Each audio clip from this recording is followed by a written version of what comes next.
Masayang araw mga ka-PL! Nako, may bagong pasabog na naman si Manong Chavit Singson mga kababayan.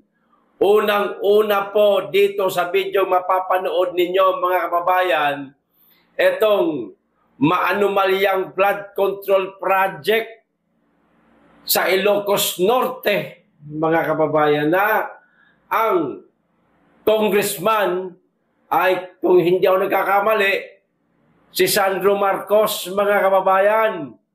Di umano, nagkukumahog na, nagmamadali na i-refer itong maanumalyang flood control project sa Ilocos Norte para po hindi po maabutan ng mga mag-i-inspeksyon na taga DPWH, mga kababayan. Nga naman, kapag ka naabutan itong sira-sirang flood control project at parang ampaw pa yata, mga kababayan, malalagot po si Congressman Sandro Marcos. Nako, dawit na nga yung tatay, dawit pa yung anak, walang pinagkaiba ho. Mula sa lolo, tatay hanggang sa anak, pare-parehas mga nagpapakapal po ng bulsa, ang kakapal po ng mukha nila. O di ho ba? O eto po yung video, panoorin po natin. Pero bago ko po simulan, makikisuyo po sa mga hindi pa po nakasubscribe. Baka naman. At paki-click na rin po ang notification bell para updated kayo sa lahat ng upload. At huwag niyo pong kalimutan, like and share na rin po ang video ito mga kababayan, dahil napakarami pong binitiwang mga pasabog ni Manong Chavit na dapat pong malaman ng ating mga kababayan kung gaano na po kalala ang korupsyon sa ating bansa, mga kababayan. Dapat po itong maiukit sa panahong ito para sa mga susunod na salinlahi, makikita po ng mga kabataan kung ano po ang nangyari sa administrasyong Marcos Jr. Nang sa ganon, kung meron pang ibang Marcos na naman na tatakbo sa pagkapangulo, maiipit na, hindi na mananalo. Okay, maraming salamat. Hanggang dito lang po. Panoorin po natin itong video. Ang liwanag po, maliwanag pa sa buwan. Wag po tayo palinlang. It is his command responsibility. In other countries, ulitin ko, nagre-resign agad sa hiya. So dito po, ang only solution, mag-resign ang ating presidente, supreme sacrifice, para mas madali mag-imbestiga. Dahil sa ngayon, hindi ako naniniwala na lahat ng sinasabi nila na iba ang utak nito. Sa ibang bansa po, mga anomalyang ganito, nahiya po yung mga leader, nagre-resign. Sa iba, nagpapakamatay pa sa hiya. Dito po sa ating bansa, nagtataka ko kung bakit. Pinagpipilit nila yun, hindi tama. Kaya kailangan baliwalagan ang ating kababayan. Huwag tayo makalimot ang mga nakaraan. At itong nangyayari ngayon na flood control, ito na pinakagrabe na anomalya sa buong history ng Pilipinas. Noong araw, porsyento-porsyento lang. Ngayon, ghost project. Ghost project na po, mga kababayan. At nakikiusap po ako sa mga kabataan, wag po kayong matakot. Dahil future nyo ito, ipaglaban nyo, tumayo kayo. Wala na tayong kinabukasan kung ipagpatuloy itong gobyernong ito. Wala na po mangyayari, wala na po naniniwala. Sa nakikita kong survey, ang latest survey kahapon, 83% ang galit ng tao. Totoo, ang leader natin, maraming nakuha ang boto dahil nakalimutan na lahat mga nakaraan. So, bilang isa sa tumulong, humihingi ako ng pamanhin sa mga mayors, councilors league, governors, and city mayors, and all leaders at lahat ng ating kababayan na nakumbinsi. Humihingi ako ng pamanhin dahil ako nagkumbinsi na iboto natin, akala ko nagbago na sila. So, yun po. Kaya marami na pong galit ang ating kababayan. Hindi lang flood control. Iba-iba departamento.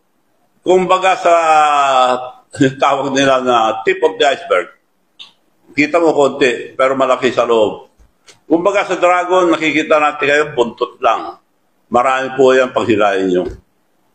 So, sinabi ko na po, hindi na pwedeng tumakbo itong gobyerno ito. Dahil maski na marami na suggestion, narinig ko, sinasabi ni Senator Peter Cayetano, na snap election. Kasi focus tayo. Palagay ko, hindi resign tayo lahat. Wala na, lalong magkakagulo kung gano'n. Isa lang ang kausapin natin. Sino ba leader natin sa Pilipinas na ibinoto natin? President Bongbong Marcos. Siya lang ang kausapin natin. Bakit nangyayari ito? Kumbaga, bahay niya ito, siya namumuno. It is his command responsibility. Bakit meron yan? Every year, siya tumitingin sa mga budget. Siya ang nag-approve muna bago aprobahan ng Congress at the Senate. Ngayon, dalawang bagay lang. Mula nung umupo, 546 billion. Ang flood control lang yun. Iba pa yung mga iba. Bakit napunta sa ganito ang flood control? Siguro alam nyo na lahat. Graft and corruption, palagi tayo nagsasabi, graft and corruption. Paano masasolve ito? Kung sigaw lang tayo ng sigaw ng graft and corruption, wala po mangyayari. Sa sistema ng gobyerno po natin, walang mangyayari po. Lumabas na si Napoles ng araw, ang dami na demanda, walang nangyari. Ang na-demanda yung ginamit nila, si Napoles. Eto na naman, yung mga lilit, inimbestiga nila, yung mga nagamit. Yung utak, sino po utak nito? Diretsuhin po natin. Mr. President, ikaw ang presidente, ikaw ang leader, dapat kayo ang nakakalam lahat. Dalawang bagay lang. Hindi nyo tinolerate ito, hindi nyo alam. Kung hindi nyo alam, di wala kayong alam. Hindi pwede po yung gano'n na sagot. Kaya ang suggestion ko lang noon, ang suggestion ko po, siya ang leader. Siya ang presidente. Para paniwalaan natin, unahin natin ang Ilocos Norte na imbestigahan para malinis, maniwala tayo lahat. Dahil kami rin sa Ilocos Norte, lahat, imbestigahan nyo, maski hindi flood control. So, ganun lang po. Then, balikan natin, maniniwala po tayo. Bakit wala? Sinabi ko na ICI, huwag na kayo lumayo. Sa Ilocos Norte, tignan nyo lang. Dahil may balita na ako na Ghost Project, saka masama ang pagkagawa yung mga project nila sa flood control, nagagalit sila. Sa Senado, lumabas na ba Ilocos Norte? Wala po. Wala pa lumalabas. Up to now. Kaya napilitan na ako, dahil akong binabanatan nila, this is all diversionary tactic. Ako binabanatan, nakalimutan na yung issue. So, nagpadala na ako ng maraming tao sa Ilocos Norte. Marami po silang nakita. Ipapakita ko sa inyo mamaya. Isa lang. I-reserva ko yung mga iba. Papakita ko lang kung anong klase flood control.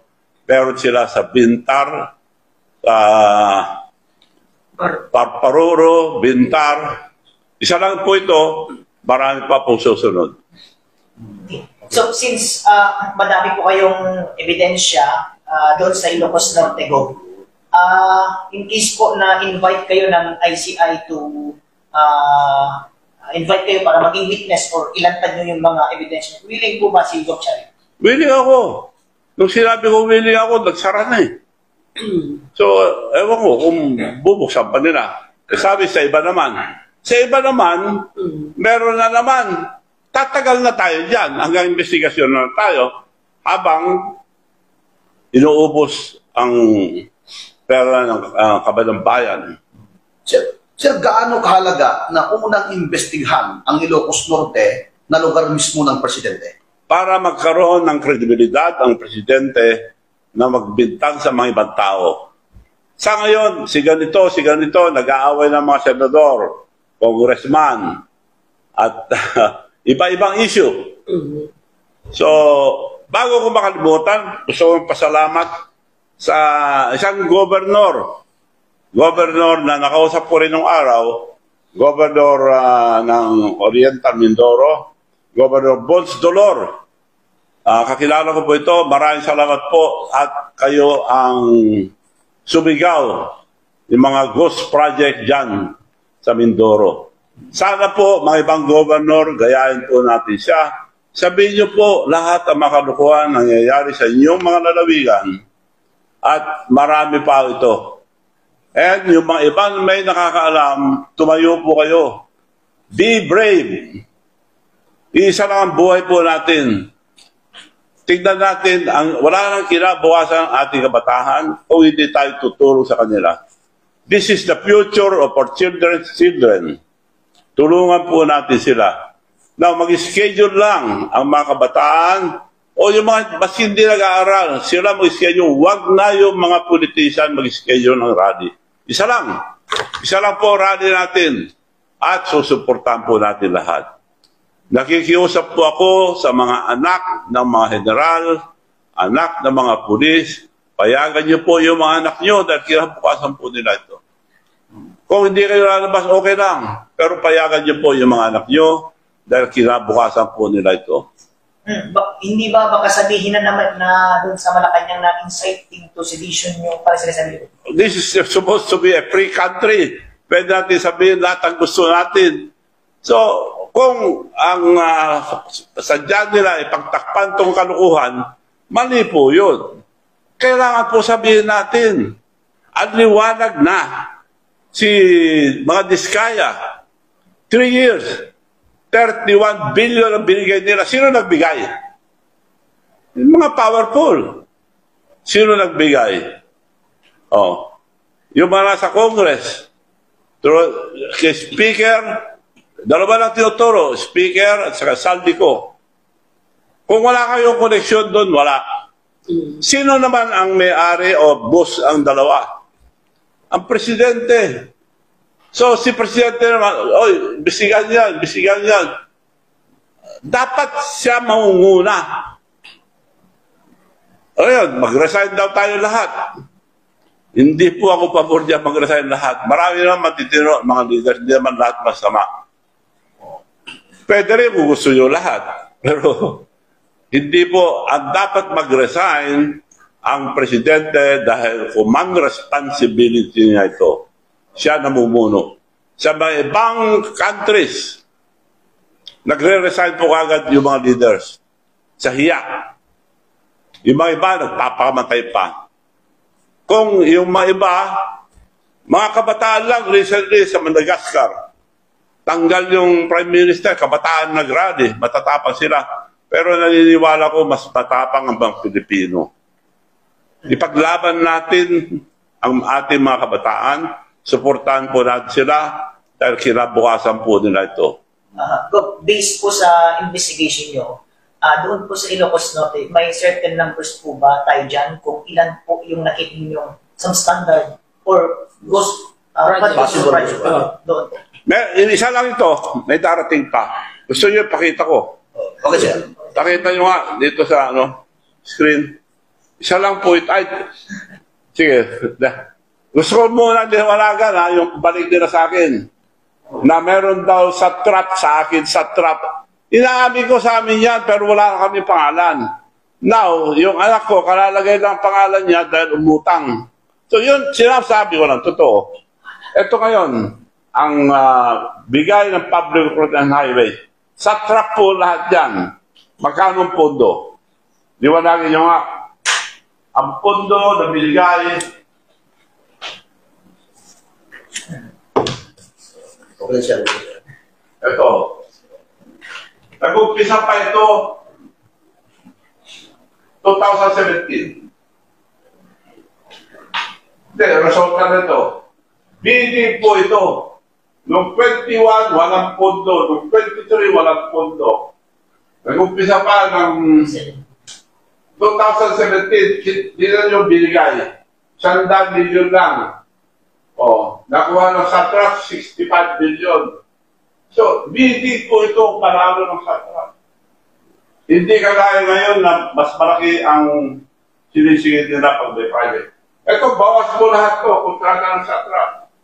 121, 65,000, 65 million, 18 million, 50 million, 51 million, 24 million, 54. Di wala isang million. Paano mo matatapos siyang diversion road na ganun?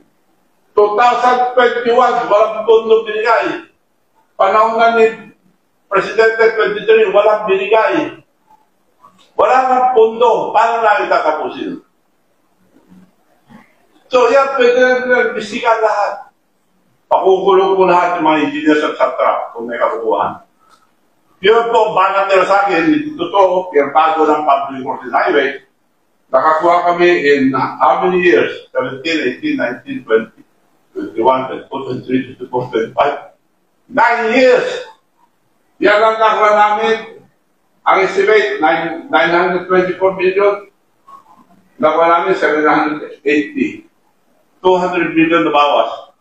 Yan ba kalukuhan? Yan ang kulay na bidding. O, yun, tapos na. Kung na tayo ngayon sa ano. Ilocos Norte, sir. Ilocos Norte. Yan. Ito, sa Ilocos Norte, gabi, naghahamon sila ng project ngayon. Hindi lang, overtime. Pakita mo yung araw. Ito po ang mga project sa Ilocos Norte. Yan po ang flood control nila. Yan, wala kayong makita. Parang multo, wala kayong makita na project sa Bintaro. Sa Bintar. Parparoro, sir. Parparoro, Bintar. Isa lang po ito. Marami po akong iba. Nag-aabot sila, nagre-repair. Antay ba ICI bago ma-repair kung maka substandard. Pero hindi na mahabol dahil yung mga iba wala. Pakita mo ang iba, marami pang mga pictures. Yan. Yan ngayon ang mga flood control nila doon. Ito, ang flood control. Parang di ba ano kasi substandard? Walang flood control. Pero may pundo yan, sir. May pundo na yan. Bayad ka. Bayad na. Ayan o, mga flood control nila. May, So, hindi na po lalayo ang ICI. Punta kayo ron, makita nyo. Ayun, maski makita nyo yan, anong gagawin natin? Huwag naman natin gagawin lahat ng mga Pilipino. It is the human responsibility of the President. Dapat maawa siya, mag-resign si Presidente para tapos na lahat. Huwag na sanang antayin na mag-rally ang tao hanggang sa Malacanang. Nangyari na po ito nung panahon ang tatay nila. So dapat maawa ang ating Presidente sa mga kababayan. You have to go, Mr. President. Suggestion ko lang yun. Kung ayaw ang taong bayan, wala tayong magagawa. Isang rason kaya ito, sir, na ayaw paimbestigahan sa Ilocos Norte kasi yung pinapakita niyong isang ebidensya sa Bintar, sir. Isa pa lang. Isa pa lang yan, sir. Isa pa lang yun. Isa pa lang. Isa pa lang lahat to. Isa pa lang lahat. Marami po. may knowledge na po ba tayo kung sino, ilan yung magkano yung amount niyang flood control niya and sino yung contractor? Baka may diskaya. Meron, Diskaya. Si Diskaya, ang binigay sa kanya within 3 years term ni President Marcos, 31 billion. Kami siyam na taon na, wala pa 1 billion. So, 31 billion. Paano nagkaroon si Diskaya ng... Ginamit lang siya. Binigyan ng pondo. Tapos namorsyento sila. At sino mga gumawa? Yun lang ikukulong. Hindi, yung utak. Kung hindi, tuloy-tuloy po ito. Dapat yung utak. Dapat, sinong responsible? Kako nga, may mga testigo na. Yung mga public roads and highways mismo na tiga-kolekta, diadala kay speaker at saka si Sardico.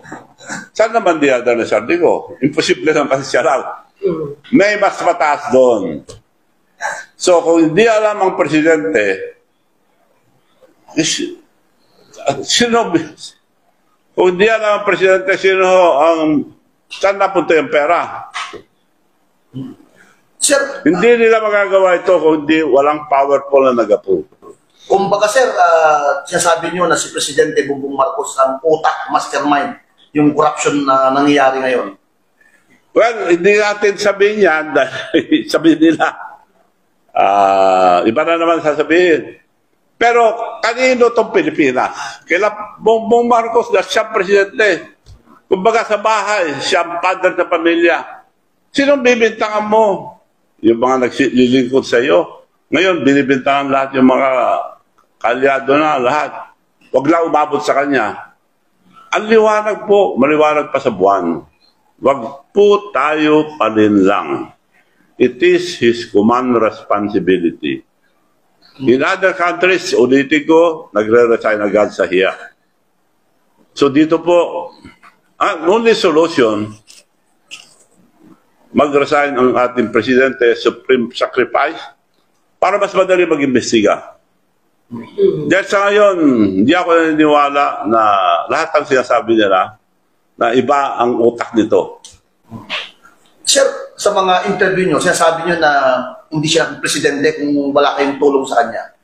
Totoo yun. Oo, sir. Anong tingin nyo, sir? Mahilig ba siyang gumamit ng mga tao, si presidente? Sabi siya, kamag-anak nila nagsabi sa akin, sinabi ko na noon, Manong, I'll just use it. Gagamitin ka lang. Nung inibita ko ni Amy Marcos, pwede kayo magtanong kay Senator Amy Marcos. Siya nag-imbita sa akin. Manong, pwede natin tulungan si BBM maging Vice President dahil dinaya lang. Tawagin mo muna ang mga leaders sa North at kausapin ko sila ako. Tatawagin ko, pero gamitin ko pangalan mo dahil ikaw ang presidente ng Mayor's League. Sige, ikaw. Dumating naman mga leaders, governors, congressmen, mayors. This is exact word ni Amy. Thank you for coming so that we can help BBM for his vice presidential election. Vice president lang gusto. But Manong Chavit is a plan. Manong, can you tell us your plan? Well, kako, kung pupunta ka dyan sa vice president, marami ka mga kalaban, maraming issue sa iyo dyan. So, presidente muna, at that time, walang tatalo kay Inday Sara. At committed na kami lahat, mayors, ako, and all the mayors are committed kay Inday Sara. Mag-file tayo for president muna. Tapos, kung mag-file si Inday Sara, atras ka, I have the leverage to talk to Inday Sara na ikaw ang vice president candidate, protected ka na. Palakpakan lang sila. Sabi ni BBM, thank you Manong. Wala siyang ibang ginamit, kundi yung mga plano namin, ginamit lahat. Ako unang tumulong financially. So, the rest is history. So, nakikiusap po ako, nagsasabi lang po ako ng totoo. Kung ikulong nila ako, wala po ang magagawa. Pero wag po tayong matakot, mga kababayan, dahil future ang ating mga anak at anak ng mga susunod na henerasyon. Pagpakawala niyo ito, magiging masamang president. So, tulong-tulong po tayo. Marami pong suggestion sa Senate, but I will stick to my suggestion. si Presidente ang mananagot dito dahil siya ang Presidente. Kung man responsibilidad niya ito, siya ang namumuno sa ating bansa. Alam niya lahat to. Kung di niya alam, anong kwento siyang Presidente? Yun lang po. Maraming salamat po sa inyo lahat. Okay, go. Isa pa. Kaya daw galit po kayo kay President kasi hindi daw po kayo napagbigyan na ipwesto. Totoo po ba yun, Dog? Totoo yun, pero wala yun. Hindi ko inihindayan. We can survive. Totoo yun. Natural lang yun. Nag-recommend ako, ayaw, di okay lang. Antay ka, antay. Hanggang 3 taon pinag-antay. Hanggang antay Marcos ako. Natural lang yan. Kasalanan din nila. Binarnihan ako. Gagamitin ka lang. Totoo nga, ginamit na ako. Pero may pinangako sa inyo, Gov. na pwesto. Palagi. Very promising couple. They're very promising couple. Marami pa yung pero tatagal na tayo.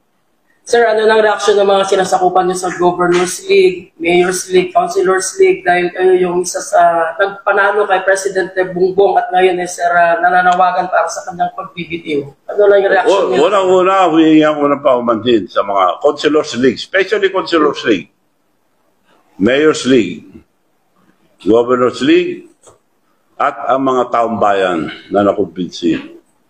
Pasensya na po at para ako nabudol tayo lahat. Sir, yung panawagan nyo na mag-speak out, especially yung mga kabataan sa future nila to, I think yung simbahan natin, merong in-organize na parang mag-uusap sila against corruption. Well, against corruption lang yan. Sino corruption?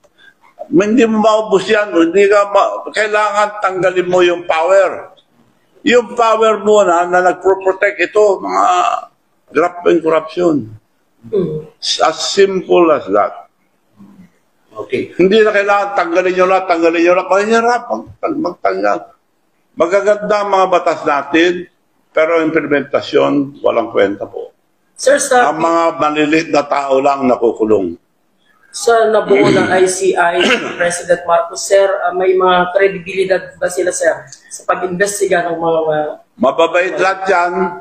Si Mayor Magalong umalis na, alam niyang walang mangyayari. Walang power. Pero honest, yung mga, ewan ko lang, the result will decide kung sinong tao itong mga ito. Malalaman natin lahat.